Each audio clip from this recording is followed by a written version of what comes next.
کہ اس کی فیر انکوائری کروا لی جائے، اس پہ جوڈیشل کمیشن بنا دیا جائے۔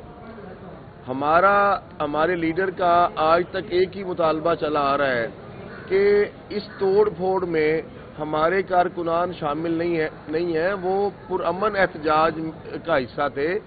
جن لوگوں نے جو لوگ اس کانسپائریسی کے پیچھے تھے، آج تک تو ان کا نام نہیں لیا گیا، نہ ان کو اس ٹرائل کا حصہ بنایا گیا۔ خان یہ کہتا ہے کہ یہ فالس فلیگ آپریشن تھا اور اس کے ذریعے سے ایک پارٹی کو اس ملک میں اس کا جو جمہوری رائٹ تھا اس سے ہٹانے کے لیے، جو خان کی اور ہماری پارٹی پی ٹی آئی کی جو پاپولیرٹی تھی اس گراف کو کم کرنے کے لیے، الیکشن پروسیس سے نکالنے کے لیے یہ سارا پری پلانڈ آپریشن کیا گیا۔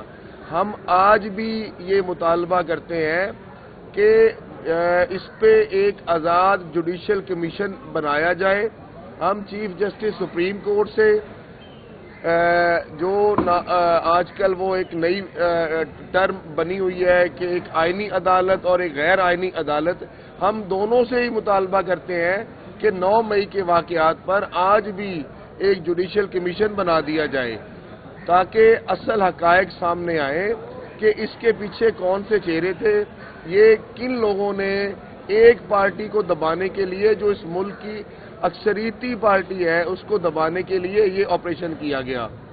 دوسری طرف میں یہ کہوں گا کہ جس طرح سے ٹرائل کیا گیا، وہ جو رائج قوانین ہے اس ملک میں، جو اس ملک کا آئین ہے، اس کی خلاف ورزی کی گئی۔ جو فیئر ٹرائل کا رائٹ تھا وہ نہیں دیا گیا۔ ہم نے تو کئی جگہوں پہ یہ مطالبہ بھی کیا تھا کہ اسے اوپن ٹرائل کر دیں، اسے ان کیمرہ پروسیڈنگ کر دیں تاکہ پوری قوم کے سامنے ہمارا یہ موقف آئے کہ ہمارے کارکنان بے گناہ ہیں، ان کے ساتھ یہ زیادتی کی گئی ہے۔ دوسری بات یہ کہ ایک ہی شہادت جس کو بنیاد بنائی گئی ہے، تو کسی کو سال سزا کر دی، کسی کو 2 سال سزا کر دی، اور کسی کے ساتھ اگر بغض زیادہ تھا تو اسے 10 سال سزا کر دی گئی۔ دوسری طرف ہوا کیا کہ جو ہماری خواتین ورکرز، اسپیشلی یاسمین راشد صاحبہ یا باقی لوگ تھے، ان کو ایک ہی وقت میں 10 ایف آئی آرز میں ڈال دیا گیا۔ یہ وہ ساری باتیں ہیں آج کل کے دور میں پوری دنیا دیکھ رہی ہے، یہ قوم دیکھ رہی ہے۔ سوشل میڈیا اتنا طاقتور ہو گیا ہوا ہے کہ اب آپ کا کوئی بھی بنایا ہوا جھوٹ، کوئی بھی بنائی ہوئی پالیسی اب وہ عوام سے ڈھکی چھپی نہیں ہے۔ آج کل دوسری ایک اور بات چل رہی ہے کہ D G I S P R صاحب بھی اکانومی پہ پریس کانفرنس کر رہے ہیں، وہ اس ملک کو یوں سنبھالنے کی بات کر رہے ہیں۔ دوسری طرف میں جتنا جس کا مینڈیٹ ہے وہ اسی حد میں رہے، آج بھی ہم اس فورم سے یہ کہتے ہیں، تو یہ اس ملک کے لیے، اس عوام کے لیے بہتر ہوگا۔ لیکن شاید آپ لوگوں نے اس ملک کی بہتری کے لیے تو سوچنا ہی بند کر دیا ہے نا۔ دوسری طرف میں اس فورم سے ایک اور پیغام دینا چاہوں گا کہ جناب لا منسٹر اعظم نذیر طارڑ صاحب، جو گرہیں آپ نے اس حکومت کے دور میں غیر آئینی، غیر قانونی ترمیمیں کی ہیں، یہ آپ سے یہ گرے ہاتھوں سے تو دور، دانتوں سے بھی نہیں کھولی جانی، اور یہ کل کو آپ کے سامنے آنی ہے، آپ نے اس کو بھگتنا ہے۔ اتنا ظلم کریں جتنا آپ کل کو برداشت کر سکیں۔ میں اینڈ پہ ٹیم آئی ایل ایف کی طرف سے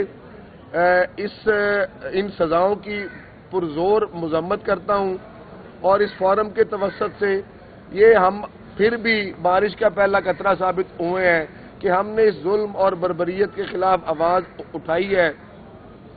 وہی پریس کانفرنس والی بات کہ آج بھی آپ کا مطالبہ ہے کہ جو پریس کانفرنس کر دے، وہ جہاں پہ مرضی شامل ہوا ہو، اس کا جرم جو مرضی ہو، وہ جب آپ کے ساتھ آ جائے، نہ اس کا ٹرائل ہوگا، نہ اس پہ ایف آئی آر ہوگی، نہ اس کو کبھی سزا ہوگی، الٹا آپ دوسری پارٹی میں اس کو لینے کے بعد اس کو وزارتیں بھی دیں گے، اس کو آپ اپنے ساتھ اعلیٰ عہدے بھی دیں گے، اور ان کی ریکمنڈیشن پہ آپ بے شمار لوگوں کو اپنے ساتھ بھی لے کے چلیں گے۔ لیکن یہ ساری باتیں یہ قوم دیکھ رہی ہے۔ اب یہ قوم نہ تو آنکھوں پہ پٹیاں باندھ کے بیٹھی ہے اور نہ ہی اس قوم کو وہ شعور جو میرے لیڈر عمران خان نے دیا ہے اب وہ نہ تو ان سے چھینا جا سکتا ہے۔ آج بھی خدارا ایک ادارہ بن کے اپنی ڈومین میں رہیں۔ اس ملک کے ساتھ جتنا کھلواڑ آپ نے کر لیا ہے اب بس کریں۔